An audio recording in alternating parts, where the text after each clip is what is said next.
दोस्तों, अगर आप सच में छठी मैया की कृपा पाना चाहते हैं तो कमेंट बॉक्स में लिखें जय हो छठी मैया की।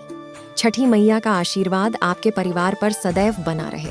दोस्तों, छठी मैया के लिए एक लाइक तो बनता है। दोस्तों, छठ पूजा में छठी मैया को यह 3 चीजें कभी मत चढ़ाना। भूल कर भी ऐसी छठ पूजा कभी मत करना, घोर पाप लगता है और व्रत टूट जाता है और साथ आपके इस गलती से छठी मैया क्रोधित हो जाती है। तो दोस्तों, आगे बढ़ने से पहले हमारे चैनल को जरूर सब्सक्राइब करें और वीडियो को भी लाइक कर दें। दोस्तों, हिंदी पंचांग के अनुसार छठ पूजा हर वर्ष कार्तिक मास के शुक्ल पक्ष की षष्ठी यानी छठी तिथि पर मनाया जाता है। ये हमेशा दीपावली के 6 दिन बाद पड़ता है, जो नहाए खाए की परंपरा से प्रारंभ होता है। यह व्रत करने वाले व्रतधारी 36 घंटे तक निर्जला व्रत रखते हैं, जिसके बाद छठी मैया की आराधना और सूर्य देव को अर्घ्य देने के बाद इस व्रत का समापन किया जाता है। दोस्तों, सबसे पहले हम यह जानते हैं कि ऐसी कौन सी महिलाएं हैं जिन्हें छठ पूजा नहीं करनी चाहिए। लगता है घोर पाप और व्रत टूट जाता है, छठ मैया क्रोधित हो जाती है। और ध्यान रहे दोस्तों, छठ पूजा का व्रत ऐसी महिलाएं गलती से भी ना रखें, अन्यथा आपकी संतान की मृत्यु हो सकती है, पति पर भी भारी संकट आ सकती हैं, उल्टा आप पाप के भागीदार बन सकते हैं। ऐसी महिलाएं छठ पूजा से दूर रहे। दोस्तों, कार्तिक मास की षष्ठी को छठ मनाई जाती है। 6 दिन को पूजी जाने वाली षष्ठी को बिहार में आसान भाषा में छठी मैया कहकर पुकारते हैं। मान्यता है कि छठ पूजा के दौरान पूजे जाने वाली यह माता सूर्य भगवान की बहन है। इसीलिए लोग सूर्य को अर्घ्य देकर छठ मैया को प्रसन्न करते हैं। वही पुराणों में माँ दुर्गा के छठे रूप कात्यायनी देवी को भी छठ माता का ही रूप माना जाता है।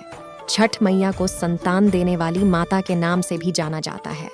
मान्यता है कि यह पर्व संतान के लिए मनाया जाता है। खासकर वो जोड़ी जिन्हें संतान की प्राप्ति नहीं हुई है तो वो छठ का व्रत रखती हैं।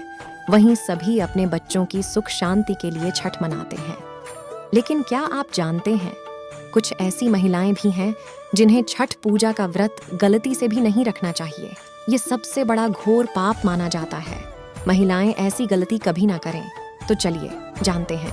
दोस्तों, शास्त्रों के अनुसार जो लोग अधूरी शादी करते हैं वह शास्त्र का अपमान करते हैं। अधूरी शादी जैसी कि कोर्ट मैरिज और शादी के बिना ही संतान की उत्पत्ति कर देना सबसे बड़ा पाप है। ऐसे में छठ पूजा का व्रत ऐसे लोगों के संतान के लिए कभी नहीं रखना चाहिए। इसीलिए ऐसी स्त्री किसी भी धार्मिक कार्य में तभी ही शामिल हो सकती है जब वह अग्नि के साथ फेरे ले। ऐसी शादी को ही शास्त्रों में सर्वश्रेष्ठ माना जाता है।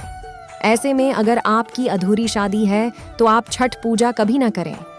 आपके ऐसा करने से छठी मैया का अपमान माना जाएगा और आपको पाप लग सकता है। दोस्तों, शास्त्रों के अनुसार इस व्रत को सच्चे मन से रखना चाहिए। अगर कोई महिला शौक में यानी वो मन से रखती है तो उसके पति या संतान की मृत्यु या उन पर कष्ट आ सकते हैं। सच्ची श्रद्धा के साथ छठ पूजा का व्रत रखना चाहिए। इस व्रत के सफल होने से संतान सुख की प्राप्ति होती है। संतान को कष्ट कभी नहीं आती। छठी मैया करती है रक्षा। घर परिवार होता है खुशहाल। दोस्तों, छठ पूजा करने से सैकड़ों लोगों के फल की प्राप्ति होती है। परिवार में सुख समृद्धि धन की प्राप्ति होती है। छठी मैया की पूजा से सभी मनोकामनाएं पूरी होती हैं। दोस्तों, वही कुंवारी कन्याएं और पुरुष भी छठ पूजा कर सकते हैं।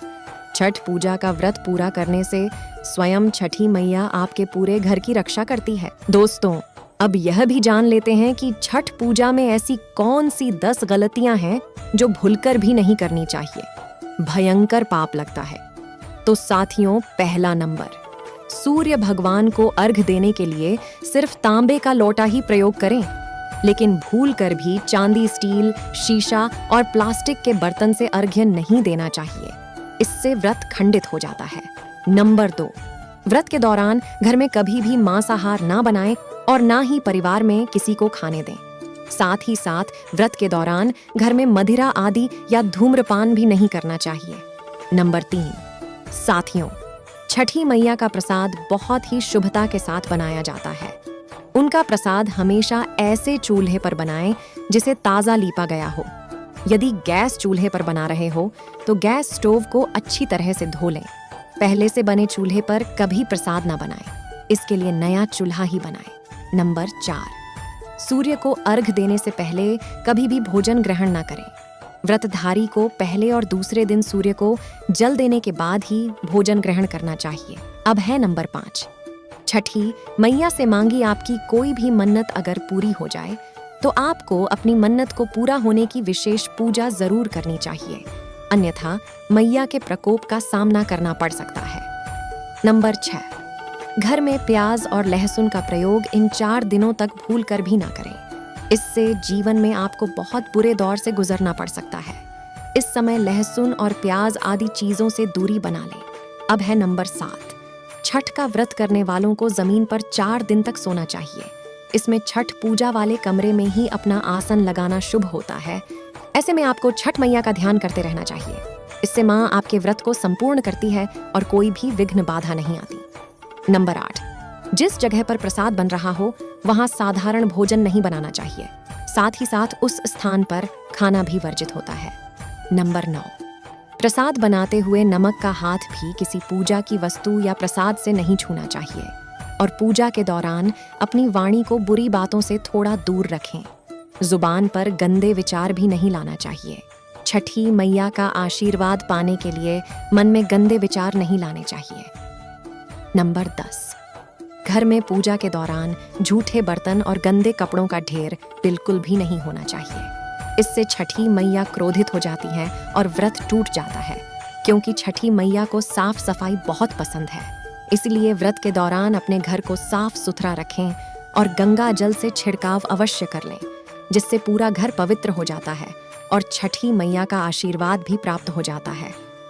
तो मेरे दोस्तों, अगर आप ये 10 गलतियों में से कोई भी एक गलती अगर आप कर देते हैं तो आपसे छठी मैया क्रोधित हो जाती है। और अगर आपने इन सभी गलतियों को नहीं करते हैं तो छठी मैया आपको मनचाहा वरदान देती है, जिससे आपका प्यार तरीके से बदल जाएगा। और प्यारे दोस्तों, आप में से कौन कौन छठी मैया का आशीर्वाद पाना चाहता है?